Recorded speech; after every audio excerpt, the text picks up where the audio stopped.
Well, we're back on Dale Carter's America. It's another chance for us to meet and chat with some of the candidates out there. Rachl Aguirre is joining us, and she is running for the state Senate in Missouri, District number 8. Mike Searpoy is the incumbent. He's a Republican as well. And I guess my first thought was, I guess you have to have an interesting last name in order to run in this district. I guess, yes.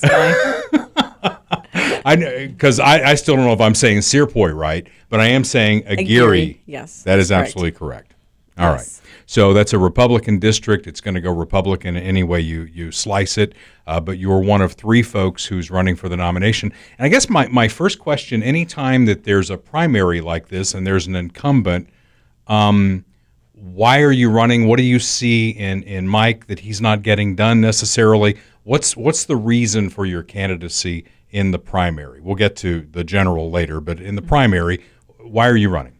Well, for the last several years, I have been working with moms and other and families regarding what's going on in our school district. I'm a school teacher.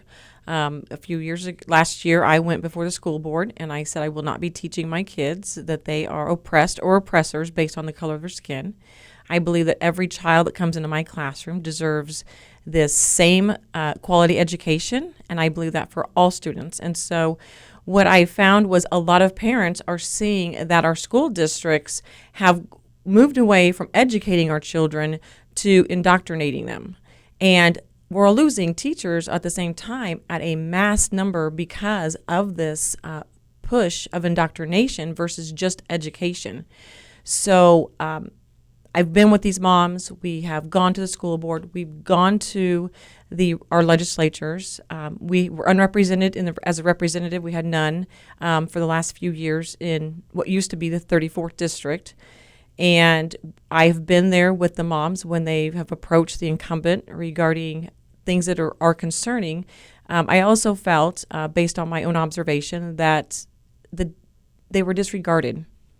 And these are moms and dads who truly love not just their children, but the children in the district, because some of these parents have already pulled their kids out. Yeah. They took them to Christian schools or homeschooled them. Right. But we all still have an investment in all of our children, regardless of them being our children or not, because this is the future, and the future doesn't just pertain to our children alone. Yeah, agreed. Completely agree with you on that. Critical race theory is something we talk about a lot on the podcast here, and the state certainly has a role in that. And we've seen, like in Virginia, I think Virginia was the bellwether, where the Democrat running for governor basically said, parents, you have no role in this. We're going to tell the kids what they need to learn, and that whole indoctrination thing. So the state's role in that, what do you see the state's role? Because I think of school districts as individual school districts, school boards that are making policy, like in my town of Blue Springs. I think they do a good job. I'm not sure about Lee Summit. I don't follow it as closely.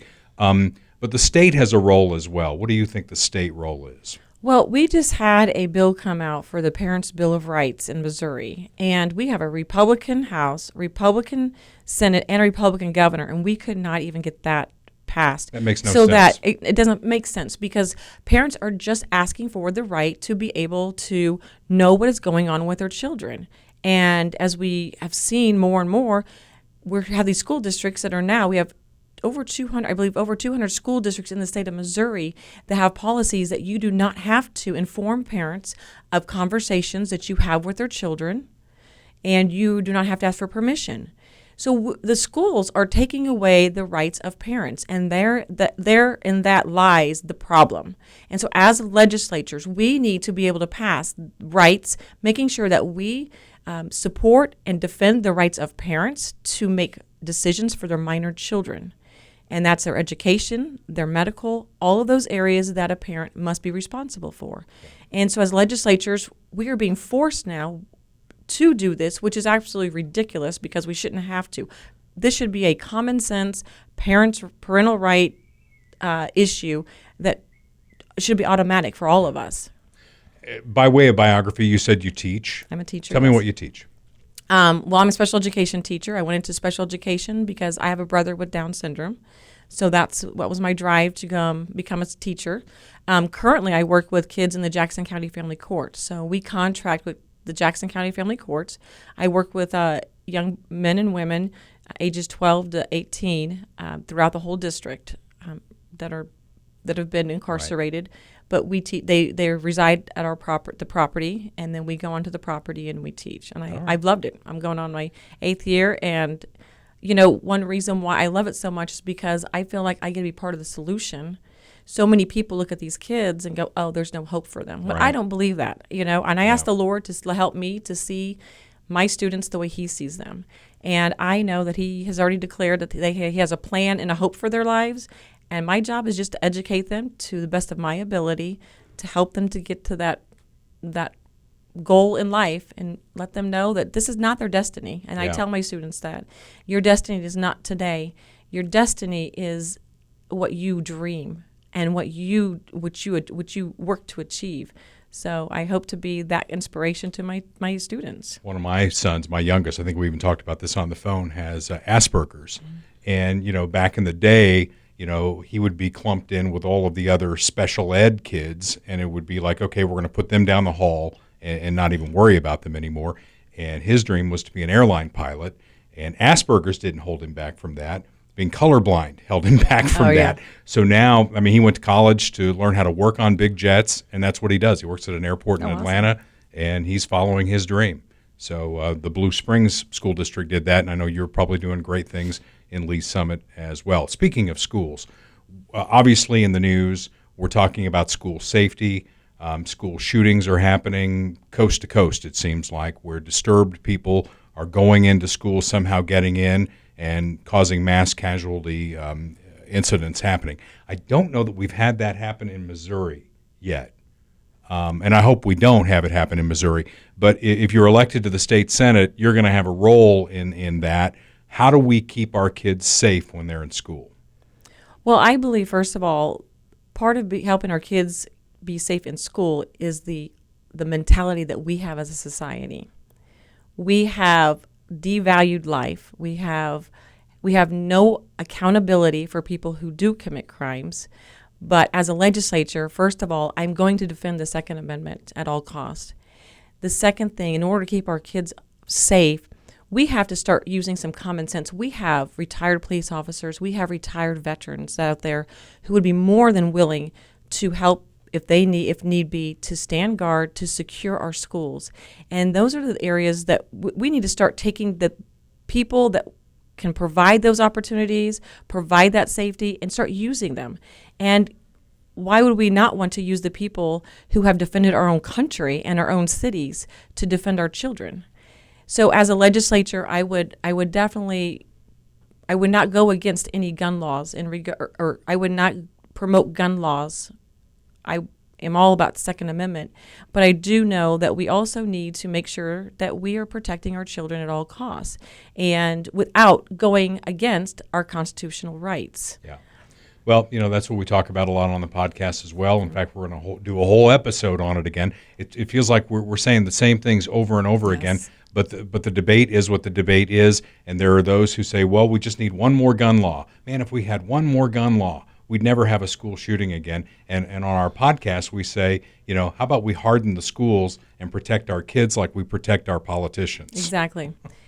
Because look at the states that do have all the big gun laws. They're not any safer than anyone else. So gun laws do not make you a safe city, does not make you does not give you a safer environment.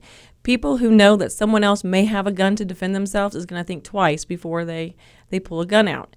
I'm not saying we should all be going crazy with having guns, and you have to be responsible.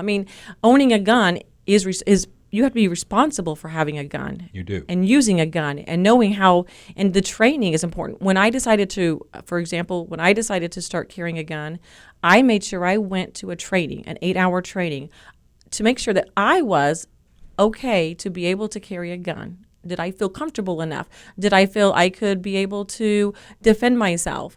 Then I spent several weeks, up to a few months, just deciding what was the best gun for me as a woman to carry to make sure I had all the safety features.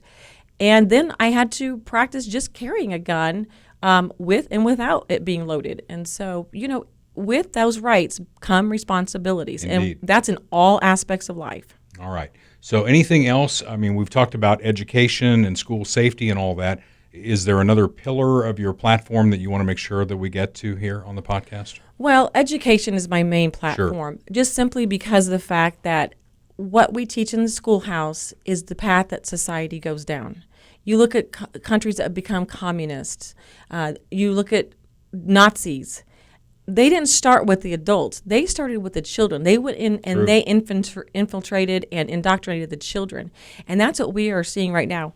One of the things I would love to show is, let's just read a few things that are going on even in our own schools. And sorry, I have to get my glasses. You're fine. I always keep mine right here just in case I need. Sorry, I forgot about it. So let's just talk about, these are rules, communist rules that were written and read in the United States Congress about 60 years ago. So you would think that someone wrote these regarding our schools just a few years ago.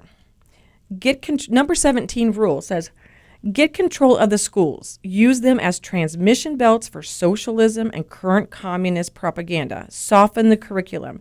Get control of teachers' associations.